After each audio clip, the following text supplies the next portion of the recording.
Georgetown University Hospital. A veto of a bill by President Biden deprives President-elect Trump of the opportunity to fill 66 new federal judgeships and stops a federal court expansion. 20 big cats, including tigers and cougars, at a wildlife sanctuary in Shelton. The viral infection carried by wild birds can spread through bird-to-bird contact and can impact other mammals that eat birds or bird droppings. We're told cats are very vulnerable and symptoms happen fast, often killing the animals within days from conditions like pneumonia. Feeling devastated, kind of in shock, and just taking really good care of those ones who are recovering. Director Mark Matthews says in his 20 years running the sanctuary, they've never experienced anything like this. Now the nonprofit is taking extensive measures, like washing boots and suiting up in PPE before entering the sanctuary as they prepare to disinfect everything. It's why the sanctuary is under quarantine to protect their remaining animals and will stay closed to the public for now. Now reporting in Shelton, Jackie Kent, KOMO News. By just after 5 o'clock Sunday of an incident at gate N9 involving Alaska Airlines Flight 323 from Milwaukee. After the plane had landed and passengers were beginning to exit the aircraft, one passenger who was still on board became anxious and opened the emergency exit over one of the wings, then climbed down onto that wing.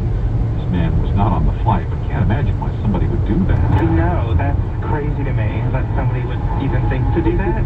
Like, what was their goal? What were they planning on doing when they got out on the wing? Firefighters helped the woman down and onto the ramp. She was sent to a hospital to be evaluated. Nobody else was hurt. Nordstrom appears to be headed back to original family control. The store chain agreed to be acquired by the family and a Mexican company. The deal for $6.25 billion essentially means the Nordstrom family is taking the company private. Bloomberg reports the Nordstrom family believes the department store will be more successful without the scrutiny and demands of the public market. Almost forced Denise Whitaker, Starbucks workers in Oregon joining the nationwide strike.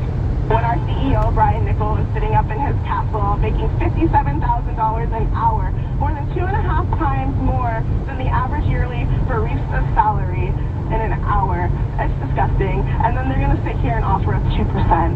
They can pay us more. Walkouts are expected to continue at stores across the country today. It's 9:34. Get over to the High Performance Homes Traffic Center. Libby, what do we have this time around? Well, we're still under speed here on that eastbound side of I-90 coming off of Mercer Island. Earlier accident resulted in a pretty significant vehicle fire just there by Mercer Way. And so the fire is out, but still activity here with cleanup and all the work that goes along with it. So the right lane remains blocked down. The westbound side had a little bit of a slowdown because it was quite a lot of smoke that was blowing across the roadway there, but that seems to have picked up pretty well. Northbound side I-405, I still have reports of possible pothole patching work here until 10:30 in the Renton area, right by Maple Valley Highway. The right lane blocked down. Looks a little busy here still on that northbound side of the Valley Freeway as you're coming onto I-405, and maybe still some slowdowns there too as you're crossing over, passing Maple Valley Highway as well. Still pretty heavy northbound side of Pack Highway in Seattle as you're coming up toward the First Avenue South Bridge. I don't have reports of traffic being stopped for boats, but it does seem unusually slow. Okay, right now all around the SeaTac Airport, I was just checking for arrival and departure delays. Dallas has really bad weather right now, so those departure delays almost 2.5 hours. That's Northwest traffic. I'm Libby Kane. And this report sponsored by PureTalk.com. Stop overpaying for your cell phone plan. Pure Talk gives you unlimited talk, text, and plenty of data for just $25 a month on America's most dependable 5G network. Switch today. Just dial pound 250 and say keyword switch now to save 50% off your first month. Pure Talk. The forecast sponsored by Northwest Crawl Space Services. We will have a cloudy afternoon with highs in the low 50s. We get some rain in the forecast for tonight. And then tomorrow a storm for Christmas Day with heavy rain and gusty winds at times, maybe even some snow at the mountain passes. Highs tomorrow near 50 degrees. Checking our current temperatures in Bremerton, it's 48 degrees, Everett 49. Catching at the 11th thermometer on base is 48 degrees, so Olympia 46. In Puyallup, it's 49 degrees.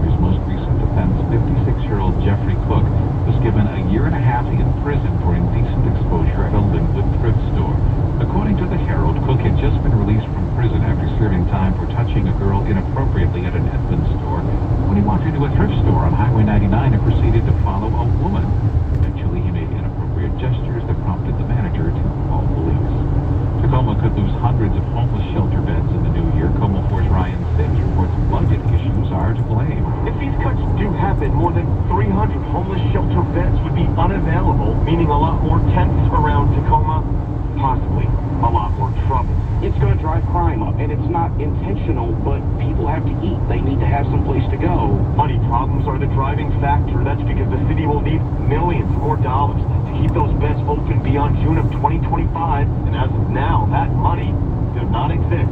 Some of these people, they just need an inch to actually do something and to get somewhere. Elgin McCoy is active in Tacoma's homeless outreach programs. If these cuts happen, he says his biggest worry is that some people will not survive being back on these streets.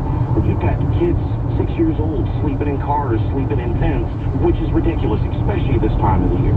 City officials in Tacoma are hoping for financial assistance from the Washington State Legislature to prevent the closures. The city currently has $3 million. That will keep the shelters operating through mid-year, but they need an additional $6 million to keep all sites running. Police in the town of Leavenworth are hoping to find the Grinch who damaged a holiday display just days before Christmas. Nestled under a thick blanket of fog. This is such a special place during Christmas time. One of the hidden gems of the Pacific Northwest is now the center of a Christmas story. I reckon it like the Grinch and the story of the Grinch. You're trying to take Christmas away, but guess what? People are going to have a great time here regardless. Just days before Christmas Eve, the town mayor says it's something only the Grinch would think of doing. Decided it would be fun for them to come in and do a bunch of donuts and tear up the lawn and grass and everything. Video shows a pickup truck tear through the front lawn, sending mud and grass flying through the air. When you see this video, what do you think about this? It's just so sad to see. It is. It's super sad that somebody could disrespect the area so much. Like, oh, that's awful. The more I watch it, the more it's infuriating. Destroying one of Leavenworth's main attractions, which draws in hundreds of thousands of visitors every year. Many are kids eager to test out the sledding hill. It's really disturbing, considering Leavenworth opens this place up for everyone from all over, and that's how it's treated around here. It's just really unfortunate. Tacoma Force Hannah Knowles in Leavenworth. The sheriff's office says the suspect vehicle, a 2024 silver Toyota Tundra with Texas license plates. Still ahead. Tis the season of giving and for returning gifts. How do you know if you'll need a receipt? Will there be a restocking fee? I'm Maxine Frost. We'll chat about it. It's 9:40. Time to head back over to the big plumbing sports desk. Bill Sports is standing by, and Bill, the Hawks almost need a Christmas miracle in order to make the playoffs, don't they? Urgency has become desperation for Seattle's NFL club entering the last two games of the regular season. Thursday night in Chicago, the Hawks have to beat the Bears. They need Arizona to pin a loss on Los Angeles Saturday night. Now that would set up a January 5th Seahawks-Rams winner-take-all NFC West showdown. We're late in the season. Seattle's offense continues to make costly mistakes, like false start penalties. And we need to do a better job. Our procedure has actually been better on the road, it feels like, at points than at home. Head coach Mike McDonald not sure how bad running back Kenneth Walker's ankle injury is. 2 NFL games on Christmas Day, both for the first time stream on Netflix. Russell Wilson leads Pittsburgh at home against Patrick Mahomes and Kansas City. Baltimore Ravens at Houston Texans. Seattle University finally solves the University of Washington men's basketball. The Redhawks made 29 out of 32 free throws to defeat the Huskies 79-70 in Heck-Ed. That's the first SU win over UW in 48 years. Caitlin Clark helped raise the profile of women's basketball. The Indiana Fever rookie voted AP Female Athlete of the Year. Sports with Schwartz at 10:40 after the hour. Northwest News Radio. The Crohn's and Colitis Foundation has been at the forefront of inflammatory bowel disease research and care for over 50 years. Learn more about research, education, and support at Crohn'sColitisFoundation.org. Here are your political insights from ABC News. The House Ethics Committee released its report on former Florida Congressman and failed Attorney General nominee Matt Gaetz. The report finds substantial evidence that Gaetz violated Florida's statutory rape law, which he denies. The woman who was 17 years old at the time had just finished her junior year of high school, said that Matt Gaetz paid her $400 after the encounter, which she believed to have been a payment for sex. She said that she was on drugs at the time of this encounter and that she had seen Matt Gaetz also doing drugs. And that is also a larger pattern of this report here. There are multiple witnesses reading through it who told the committee that they had personally seen Matt Gaetz doing drugs. ABC's Olivia Rubin. President Biden commuted the death sentences of 37 individuals on federal death row. The spokesman for President-elect Trump called it a slap in the face to the victims. And those are your political insights. Richard Cantu, ABC News. Well, one of Joe Biden's final acts as president will be to decide whether Nippon Steel of Japan will be allowed to buy U.S. steel. ABC's Jim Ryan says a powerful government committee has failed to reach agreement on whether the purchase would pose a national security threat. Under the proposed $15 billion deal, U.S. Steel would keep its name and its Pittsburgh headquarters but become a subsidiary of Nippon Steel. Nippon has promised to infuse billions into upgrading equipment and strengthening steel production in the United States, but the United Steelworkers Union has expressed skepticism that Nippon would live up to those promises. ABC's Jim Ryan. Time now for your consumer tips, sponsored by Arista Point, benefiting small and mid-sized businesses. Here's Maxine Frost. We all work hard to find gifts that our friends and family members will enjoy receiving during the holidays. But what if a particular gift just doesn't work out for you? Many retailers are extending their deadlines for returns this time of year. Most offer 60 days. If you have a store card, you might have even more time, like 100 days. And some stores like Costco don't have a time limit on most items. But if you're returning an electronic device, you probably have a shorter window and need to return it sooner. That's Consumer Reports Deals editor Samantha Gordon speaking with KSAT San Antonio, Texas. And depending on the retailer, you may have to pay to ship the item back. Also, be aware of restocking fees. Best Buy has a restocking fee on drones and digital cameras if they've been opened. And for phones and tablets, that fee is $45. On the other hand, Nordstrom and Amazon have fairly easygoing return policies. If you're an Amazon Prime member, you can ship most items back for free. Samantha's top 3 tips: save your receipt, return the item as soon as you can, and if you can avoid it, don't open the box. Maxine Frost, Northwest News Radio. Time is 9:44. It's back over to the High Performance Homes Traffic Center. Libby, what do you see?